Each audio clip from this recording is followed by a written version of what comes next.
안녕하세요. 이번 명절 다들 잘 보내셨나요? 저도 오랜만에 명절다운 명절을 보낸 것 같은데요. 그러다 보니 아직까지 명절 증후군에 시달리고 있는 것 같네요.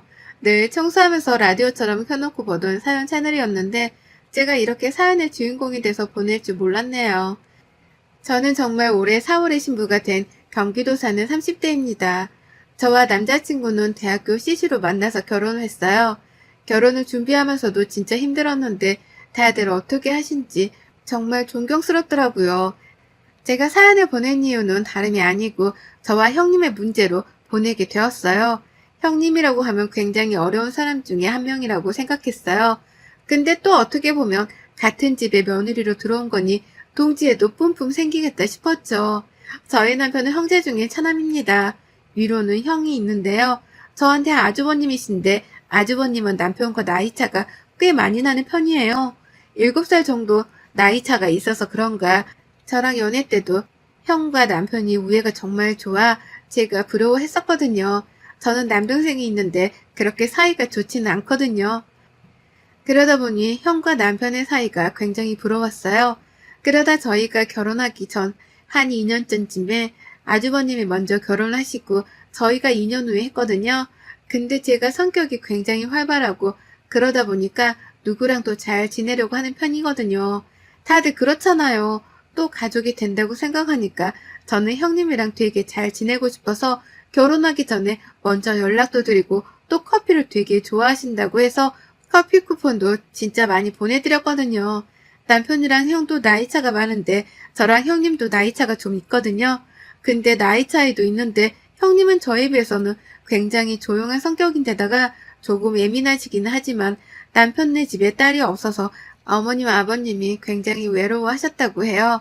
근데 형님이 들어와서부터는 어머님 아버님을 정말 잘 챙겨드린다고 남편이 늘 고마운 분이 형수님이라고 자랑을 엄청 했었습니다.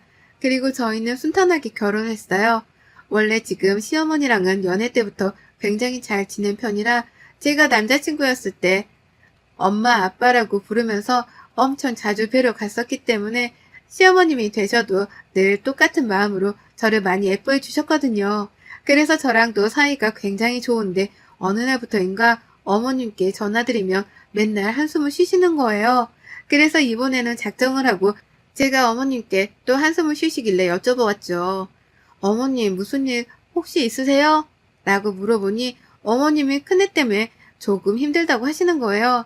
저는 결혼하고 이런 이야기를 처음 듣다 보니 이런저런 이야기를 하는데 갑자기 그렇게 잘하시던 형님이 요새는 전화도 잘 안 받고 또 전화를 해도 묵묵부답이니까 어머님은 그게 많이 답답하셨나 봐요. 전화를 되게 자주 하는 편이었는데 지금은 한 번 전화하면 안 받고 한 4, 5일은 지나고 나서 전화했냐고 온다고. 그게 어머님은 조금 속상하셨나 봐요. 근데 저도 며느리다 보니 저는 어머님과 잘 지내기도 하고 제 성격이 활발한 편이라 통화하는 게 어렵지 않지만 사람마다 다 성격이 다르기도 하고 전화 통화하는 걸 어렵게 생각하시는 분들도 많이 있기도 하고 또 다른 일이 있어서 속상해서 그러신 것 같으니 너무 마음 쓰지 말라고 그랬죠. 그러니 다음에 셋이 자리를 제가 만들겠다고 여자들끼리 데이트하자고 하면서 어머님 마음을 풀어드렸어요. 그렇게 어머님과 전화를 끊고 한 일주일 정도가 흘렀을까요? 갑자기 생전 전화도 안 하던 형님이 저에게 카톡을 보내셨더라고요. 근데 그 카톡 내용이 조금은 이해할 수 없는 내용이라 제가 형님께 전화를 드렸죠. 형님, 저예요. 문자로 이렇게 내용을 보내셨는데 제가 무슨 말인지 잘 이해가 안 돼서 통화하는 게 더 나을 것 같아서 전화드렸어요. 라고 여쭤보니 형님이 저한테 대뜸 왜 눈치가 없냐고 그러는 거예요. 저는 갑자기 그렇게 말을 하시니까 좀 당황스럽잖아요. 그래서 어떤 게 제가 눈치가 없었는지 말씀해 주시면 고치겠다 라고 하니 왜 어머님께 자기 이야기를 하냐고 대뜸 그러는 거예요. 저는 그런 이야기 한 적 없다. 어머님이 형님과 통화가 잘 되지 않아 속상하시다고 하길래 제가 형님 편에 서서 사람마다 다 전화통화를 좋아하는 건 아니니까 어머님이 이해해 주시면 어떠냐고 오히려 그렇게 말씀을 드렸다. 오해하시는 것 같은데 그런 말뜻이 아니었다. 라고 말했죠. 그랬더니 왜 어머님이랑 저랑 둘이 뒤에서 자기 이야기를 하냐고 또 막 따지는 겁니다. 이대로는 말이 안 통할 것 같아 우선은 알겠다. 그런 게 아니었는데 그렇게 느끼셨으면 죄송하다. 이러고 통화를 끝냈어요. 저는 가운데서 괜히 중간에 껴서 어머님이 뭐라고 하셨길래 형님이 저러시나 싶어서 저도 괜히 기분이 안 좋아했는데 그날 저녁 남편이 형이랑 통화를 했는지 들어와서 저보고 엄마랑 이제 형수님 이야기하지 마. 형수님 성격 어떤지 알잖아. 예민한 거. 이러는데 정말 황당하잖아요. 저도 좀 화가 나서 남편한테 오히려 화내면서 말했죠. 그런 적도 없고 어머님이 형님한테 속상하신 게 많아서 내가 오히려 어머님께 이해해 주시는 게 어떠냐고 그랬다. 근데 왜 형님도 나한테 전화 와서 그러느냐. 내가 무슨 이야기를 했다고 진짜 황당하더라고요. 그래서 알고 봤더니 어머님은 그냥 작은 애랑 이야기하다 보니 너 이야기가 나와서 우리 여자끼리 한번 뭉쳐서 놀러가면 어떠겠냐고 하신 이야기를 형님은 자기 뒷담화를 한 줄 생각하고 아주버님한테 엄청 울면서 이야기했다고 하는 거예요. 그 일로 아주버님은 어머님께 앞으로 와이프한테 전화하지 말라고 하고요.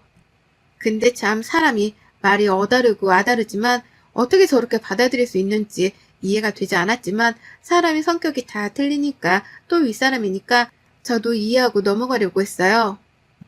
그러다 명절에 일이 터진 거예요. 저는 결혼하고 처음 맞는 명절이다 보니 좀 잘해드리고 싶었어요. 그래서 명절 전부터 소고기에 과일에 용돈에 준비해서 명절 전날에 시댁으로 넘어갔죠. 남편네 집은 큰 집이라 제사를 크게 지내기 때문에 그 전날에 가서 자고 다음날까지 막 친척들이 오신다고 해서 남편이 되게 걱정했거든요. 근데 저는 원래 북적북적한 것도 좋아하고 하다 보니까 상관없다고 나는 명절 그 다음날 집에 가도 되니까 눈치 보지 말라고 결혼하기 전에 이런 이야기를 다 합의가 된 상태였어요. 그렇게 명절 전날에 바리바리 싸들고 시댁으로 향해서 어머님 음식하는 걸 도와드리고 있는데 형님이 오셨더라고요. 좀 어색하긴 했지만 그래도 최대한 밝게 인사하려고 저는 먼저 형님 오셨냐고 말을 건넸고 형님은 이러면서 눈길을 피하시더라고요. 어색하게 인사하고 함께 전도 부치고 음식도 만드는데 형님은 정말 말을 단 한마디도 안 하시더라고요. 그래서 저도 따로 막 말을 걸진 않았어요. 그렇게 어색한 시간들이 흐르고 어머님 아버님이랑 남편이랑 아주버님은 잠깐 친척네 음식 가져다 주고 오신다고 하셔서 저랑 형님만 집에 둘이 남아있었는데요. 다른 가족들이 다 나가고 나니까 갑자기 형님이 하고 있던 음식을 휙 던지더니 방으로 들어가더라고요. 아니 너무 황당하잖아요. 그래서 뭐가 나한테 기분이 나쁜가 싶어서 그냥 묵묵히 다시 뒷정리를 하고 있는데 한 15분이 흘러도 20분이 흘러도 나오질 않는 거예요. 그래서 쭈뼛쭈뼛 문을 열고 형님에게 무슨 일이 있으시냐고 그냥 들어가시길래 금방 나오실 줄 알아서 기다렸는데 안 나오시길래 어디 아프시냐고 물어봤죠. 그랬더니 나는 아까 많이 했잖아. 동서가 좀 해. 내가 이런 것까지 해야겠어? 내가 동서보다 윗사람인데 그냥 시키면 좀 해. 물어보지 말고. 딱 이렇게 말을 하는 거예요. 어안이 벙벙했지만 거기서 따질 수도 없고 해서 그냥 뒷정리 제가 혼자 다 하고 저도 남편 방으로 들어가서 좀 쉬고 있었어요. 근데 깜빡 잠이 들어서 소리거나 거실로 나가보니 형님이 부엌에서 아까 제가 다 정리했던 그릇들을 꺼내서 다시 다 닦고 있는 거예요. 너무 황당해서 제가 형님한테 제가 아까 그거 몇 번씩 닦아서 넣어놓은 건데 왜 다시 하시냐고 물어보니까 동서가 들어가서 잠들었길래 내가 한 건데 무슨 말을 하는 거냐고 그러는 거예요. 그것도 가족들 앞에서요. 어머님은 작은 애가 많이 피곤했나 보다 라고 하고 남편도 많이 피곤했냐고 그러는데 제가 분명히 다 닦아서 올려두고 들어가서 깜빡 졸은 건데 내가 한 거를 자기가 했다고 하니 정말 황당하잖아요.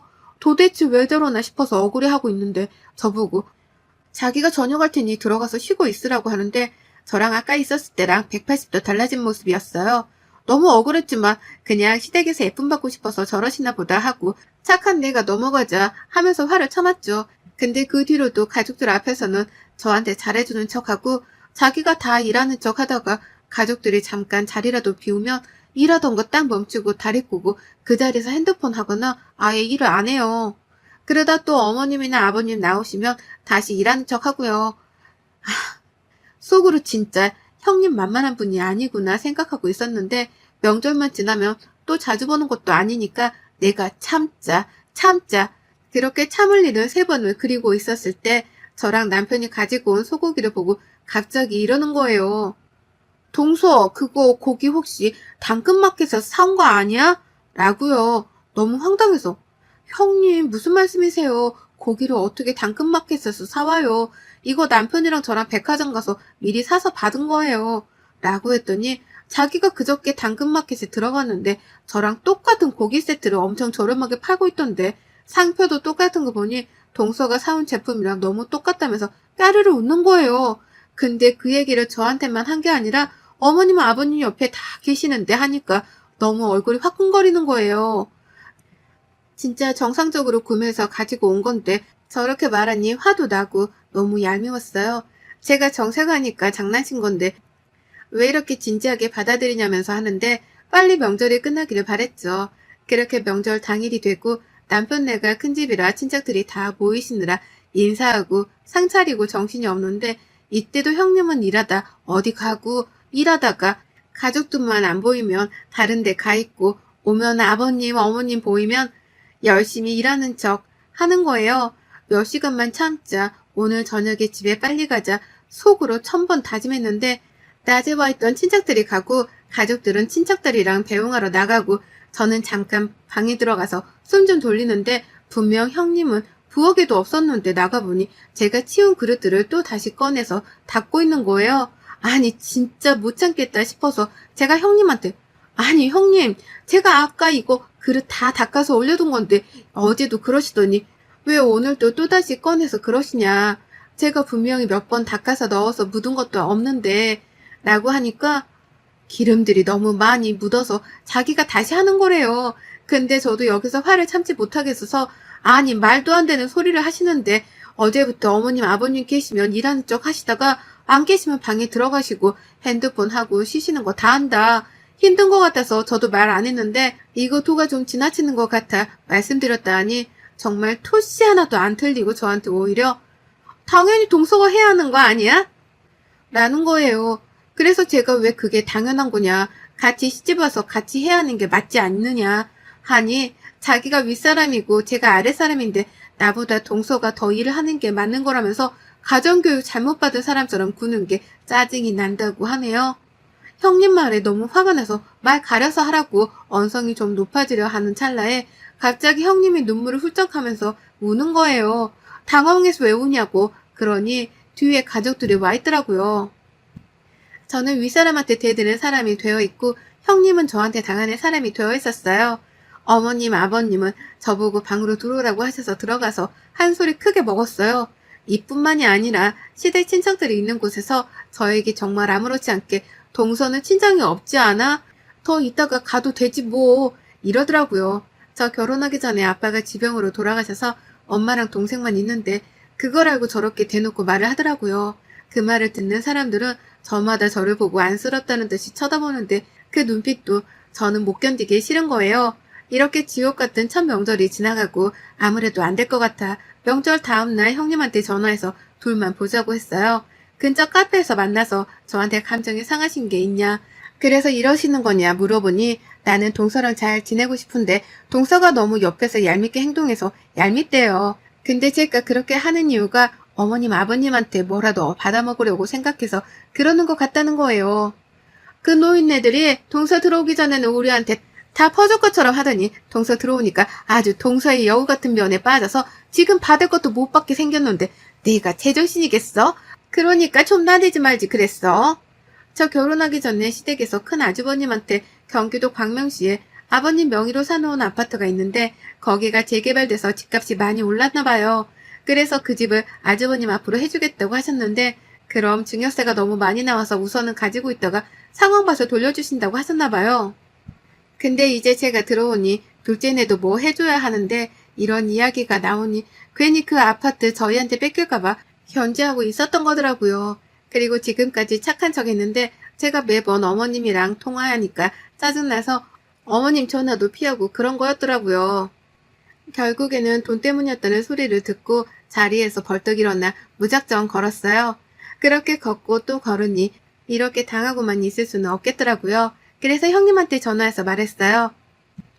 저는 시댁에서 받는 거에 대해서 관심도 없고 주시면 감사하지만 혹시 주지 않으시더라도 저는 서운하지 않다고.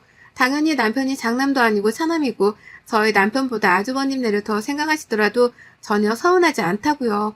근데 제 생각은 늘 변함이 없기도 하고 또 저랑 남편은 직장이 탄탄한데 노후까지 걱정이 없는데 형님은 변변치 않은 직장이라 남의 재산을 탐하시는 것 같다고. 근데 이 이야기를 저만 알아서는 안 될 것 같다. 모든 가족들이 알아야 형님의 실체를 알지 않겠냐고 하니 그 말이 끝나자마자 그렇게 조용하고 조근조근 말했던 형님이 소리를 고래고래 지르시는데 귀청이 떨어지는 줄 알았어요. 더 이상 말이 통하지 않을 것 같아 우선 차단부터 하고 제 나름대로 이 일을 해결할 플랜을 세웠어요. 가장 먼저 아까 만났던 형님이랑은 사실 몰래 동영상으로 촬영을 해놨고요. 그렇게 디데이를 앞둔 날 형님에게 카톡을 보냈죠. 시댁으로 오시라고요. 자기도 제 발이 저렸는지 시댁에 갔더니 먼저 기다리고 있더라고요. 그랬더니 정말 뻔뻔하게도 아니 동서 무슨 일이야? 동서가 가장 아랫사람인데 우리가 이렇게 기다려서 되겠어? 정말 아무 일도 아니면 정말 각오해. 이런 말들을 주저리 늘어놓더라고요. 그리고 거실 탁자에 커다랗게 둘러앉아 이야기를 시작했어요. 먼저 어머님 아버님께 저와 남편 상황들을 모두 다 이야기했고 저나 남편은 지금 다니는 직장이 탄탄해서 노후 준비도 잘 되어 있고 아빠가 돌아가시면서 저랑 제 동생 앞으로 집 하나씩은 해두셨기 때문에 거기에서 월세도 지금 받고 있다. 때문에 어머님 아버님한테 도움받을 생각도 없다. 말씀드렸죠. 물론 당연히 주신다면야 너무 감사하게 받겠지만 주시지 않더라도 서운하지 않고 또 남편이 차남이기 때문에 당연히 장남인 아주버님이 저희보다 더 받으면 받아야 된다고 생각하는 사람이라고요. 근데도 형님은 욕심이 많은 것 같다. 정말 욕심이 없는 분이라고 생각했지만 상상 이상으로 심하시더라. 남편 얘기 들어보니 어렵게 자라와서 그런 건지 거지 근성이 있으시더라. 그런지 생각도 저랑 너무 다르시다고 어머님 아버님의 도움을 많이 받고 싶어 하시니까 제가 감히 말씀드려보자면 저희 말고 형님네를 도와드렸으면 좋겠다 라고 했죠. 어머님 아버님은 이게 무슨 말이냐 하고 형님은 나는 모르쇠로 나가길래 TV에 형님과 저의 만남이 찍힌 영상을 틀어드렸어요. 아주버님은 많이 놀라신 것 같고 어머님이랑 아버님은 한숨만 쉬시더라고요. 남편도 많이 놀랐더라고요. 형님은 울고불고 동의 없이 찍는 건 불법 촬영이라고 신고해야겠다고 길길이 날뛰시길래 신고하셔라. 그럼 뭐 조사받고 벌금 물겠다 라고 했죠. 근데 지금까지 저에게 했던 행동들은 다 뭐였냐. 저에게 말씀하시기로 저희한테 지금 혹시라도 뭐라도 떨어질까 조마조마해서 저를 괴롭히지 않으셨냐. 사람으로서 그런 마음 먹는 게 정말 맞는 건지 잘 모르겠다 하니 형님은 막 계속 어머님 아버님을 붙잡으면서 저 영상은 다 조작된 거다. 속지 마셔라. 동서 아주 여우 같은 기집애다. 이러면서 울고불고 하시는데 보다 못해 아주버님이 데리고 나가시더라고요. 저도 죄송하다 말씀드리고 집에 와서 남편이랑 소주 한잔 했습니다. 소주 한잔 하고 있는데 아주버님이 저희 집으로 오셨더라고요. 정말 미안하다고요. 욕심이 많은 사람인 것도 알고 있었지만 우리 부모님 돈까지 저렇게 생각하는 사람인 줄 몰랐다고요. 친정이 어려워 형님이 제대로 사랑을 못 받고 자라서 굉장히 불쌍한 사람이라고 생각해 자기가 더 아껴주고 싶어서 참아왔는데 이렇게 속물일 줄 몰랐다고요. 아주버님은 형님 같은 속물이랑 못 살겠다고 이혼하겠다고 선언하시더라고요. 그렇게 저한테 사과를 하고 며칠 뒤 어머님 아버님은 그래도 이혼은 안 된다 하시는 것 같아요. 형님은 아주버님한테 비는 것 같고요. 아주버님은 짐을 싸서 우선 근처 오피스텔을 얻어서 나갔다고 하시네요. 이렇게 저의 첫 명절은 다신 생각하기도 싫은 날이 될 것 같아요. 저의 이런 행동이 모두에게 상처가 되었겠지만 형님의 실체를 모르고 지나간다는 건 더 아니라는 생각이 터뜨렸네요. 여러분들도 화병 나지 않게 터뜨리고 사세요. 눈에는 눈, 이에는 이를 보여줘야 한다고 생각합니다. 그 뒤로 형님 소식을 잠깐 덧붙이자면 형님과 아주버님은 깔끔하게 이혼을 하셨어요. 우선 아주버님이 형님이 뒤에서 이런 이야기들을 하는 것들을 못 참겠다고 하시더라고요. 이외에도 형님의 카톡에 친구들에게 시댁욕을 어마어마하게 한 게 들통나서 그 욕에 정말 입에도 담을 수 없는 내용이 있었나 봐요. 그래서 아주버님이 이 내용을 보고 이혼을 결심하게 되었다고 나중에 아주버님이 말씀해 주시더라고요. 앞에서는 착한 척하고 뒤에서는 그렇게 뒷담화를 했으니 자업자득이라고 생각해요. 뿌린 대로 거둔다는 말이 딱 여기에서 오는 것 같다는 생각을 또 한 번 하게 되네요. 여러분의 생각은 댓글로 남겨주세요. 오늘도 시청해 주셔서 정말 감사합니다.